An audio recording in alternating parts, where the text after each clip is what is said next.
The year is 2013, and a YouTuber called Delqhic is playing a game of ultra hardcore on his friend's server. Delqhic is standing near the world border with only a heart and a half, and he's talking with someone in chat while waiting for his teammate to meet up with him. As Delqhic waits for his teammate to arrive, a spectator of the game is exiting the nether by building a portal. However, as the spectator finishes the portal and enters the overworld, Delqhic is instantly killed mid-conversation, and a strange death message appears in the chat. Delqhic suffocated in a wall. Everyone on the server starts saying GG, assuming something normal must have happened, like sand or gravel falling and killing Delqhic. But the truth of what happened at that moment was something no one could have imagined. When the spectator went through the nether portal, the equivalent overworld portal generated one of its obsidian pillars on the exact same coordinates as Delqhic, instantly killing him and eliminating him from the game. Keep in mind, there was no way the spectator could have known Delqhic's precise location, so this death was a one-of-a-kind event. After Delqhic died, only one other spectator saw the whole event unfold, and freaked out and reacted in the chat like anyone else would have, asking if anyone else saw the death as well. However, it's unclear whether anyone else saw this, as Delqhic's teammate arrived only after the death happened, and he said he saw no one there. In over 11 years since this video's release, there has never been another death like this that's ever been documented in Minecraft. This makes Delqhic witness to one of the rarest events in Minecraft history, and despite how insane this was, there's only ever been one YouTube short that's covered this story. As for why the spectator was able to interact with a UHC game at all, it's because back in 2013, spectator mode didn't exist yet, and the spectators of this server were given creative mode after they died, as long as they didn't interfere with the game. However, there was no way to know that this once-in-a-lifetime event would happen.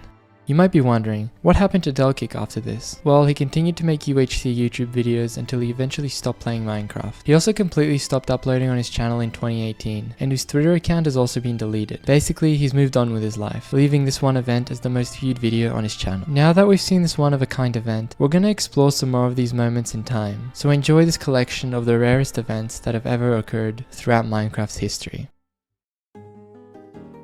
To talk about this next event, we need to go back to the early days of Minecraft to see the story of a player who's become a legend. This story takes place in January of 2011, on an ordinary day when a player buys Minecraft for the very first time. This player decides to name himself AkronMan1, and from the moment he buys his account, he's unknowingly set off a chain of events with unintended consequences for the next decade. However, as he plays on that first day, he's completely oblivious to all of this, and simply enjoys the game. AkronMan goes to sleep that night, happy about having bought Minecraft. The next morning, AkronMan wakes up and sees a notification on his email. He checks his inbox to find a personal email sent from Notch and the Mojang team, congratulating him and telling him that he bought the millionth copy of Minecraft yesterday. Because of this milestone, he's rewarded with an exclusive one-of-a-kind cape that features a golden star with a purple background. What's special about this cape is that not only can AkronMan see it whenever he plays, but it's also visible to everyone else in multiplayer as well. Shortly after receiving the cape, AkronMan makes a Reddit post telling the community about what happened. He immediately gains thousands of upvotes, and many tell him that he can sell the account for thousands of dollars. During this time, AkronMan probably receives hundreds of DMs to sell the account. However, despite all of this, he decides to keep it rather than sell it. To put into perspective how incredibly rare this cape is during this time, in 2011, Minecon capes don't even exist yet, and the only way to even get a cape is by working for Mojang, because only employees had them. What makes this such a rare event is the fact that there's no way to know whether you're the millionth customer, or that you'd even be given a cape for it anyway. So this isn't something anyone can try to achieve, which makes it completely random as to who receives the cape. Every single other cape since the millionth customer has been given to players for their achievements or contributions of some sort, whether that's attending Minecon, helping develop and translate the game, migrating your account to Microsoft, and many other things. However, this was the only cape that was ever given completely randomly to a player for doing nothing, and anyone could have received it if they bought a copy of Minecraft at that exact moment. This makes the giveaway of this cape one of the rarest events in Minecraft history. But despite AkronMan's extreme luck in getting the cape, it actually turned out to be more of a curse rather than a blessing for him as the years went on. As for what happened to AkronMan, it's a pretty well-known story. Many hackers tried to break into his account to claim the cape for themselves, or sell it to other players, and eventually someone did succeed by stealing AkronMan's phone number and using it to reset his Mojang password. Allegedly, the hacker did this by bribing an employee of the telecommunications company Verizon $200 to get access to the number. After AkronMan was hacked, his account was used by the hacker many times throughout the late 2010s. The account was spotted on online on many servers by players who documented their interactions with it. However, none of that was the original owner, as he had quit Minecraft a long time ago. Eventually, the account was sold by the hacker to another player for $2,000. And this just goes to show the lengths some people will go to get something that's one of a kind. What started as extreme luck eventually led to Akronman's account being plagued with illegal activities for years, such as hacking, bribing, account trading, and identity theft. All of this finally caused Mojang to take notice, and they decided to lock the account from further use. This also means that since the migration period from Mojang to Microsoft ended in December of 2023, Akronman's account has been permanently sealed away. And after hearing this story, you may agree that this was for the best. Despite Akronman experiencing one of the rarest events in Minecraft history, in the end, the greed of others destroyed his account forever, with thousands of dollars and illegal activities involved just to gain access to a cosmetic cape.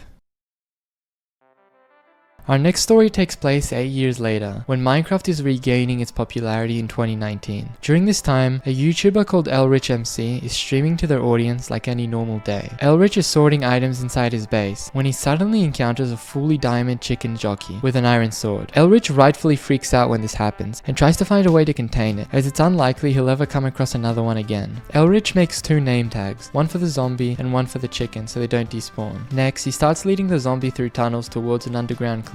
He then traps it inside a glass box and keeps it there as a display. After that, he shows it to one of his friends on the server, who's equally impressed by the find. Even though this isn't the rarest possible mob, as it's not a zombie villager jockey, this chicken jockey is currently the rarest mob confirmed to be found randomly by anyone in Minecraft. I did a lot of research to find something rarer than this, but I couldn't find anything that was confirmed to be found legitimately. If you know of anything rarer than this, let me know in the comments down below. But if not, this makes ElRich's encounter with his chicken jockey one of the rarest events in Minecraft history. And as for ElRich himself, he still makes Minecraft videos to this day, so luckily this story has a good ending.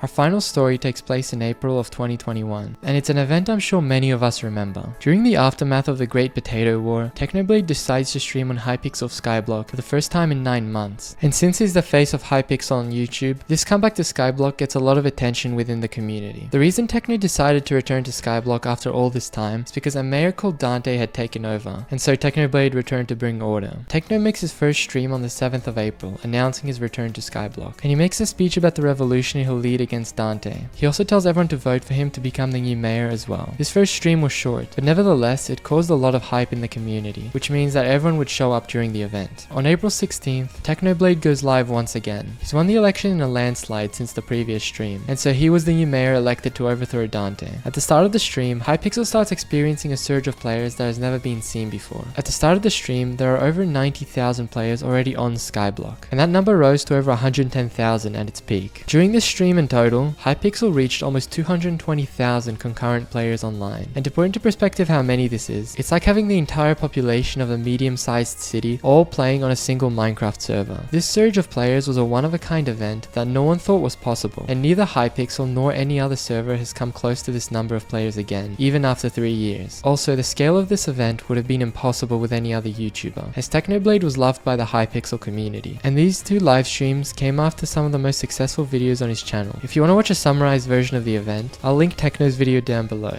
To this day, many still use Techno's skin on Hypixel, which shows the legacy he left behind through the videos he made, and the people he inspired. Rest in peace, Techno. If you know of any more one-of-a-kind events in Minecraft, feel free to join the Discord server in the description and let me know about them. And thank you all for watching. Bye!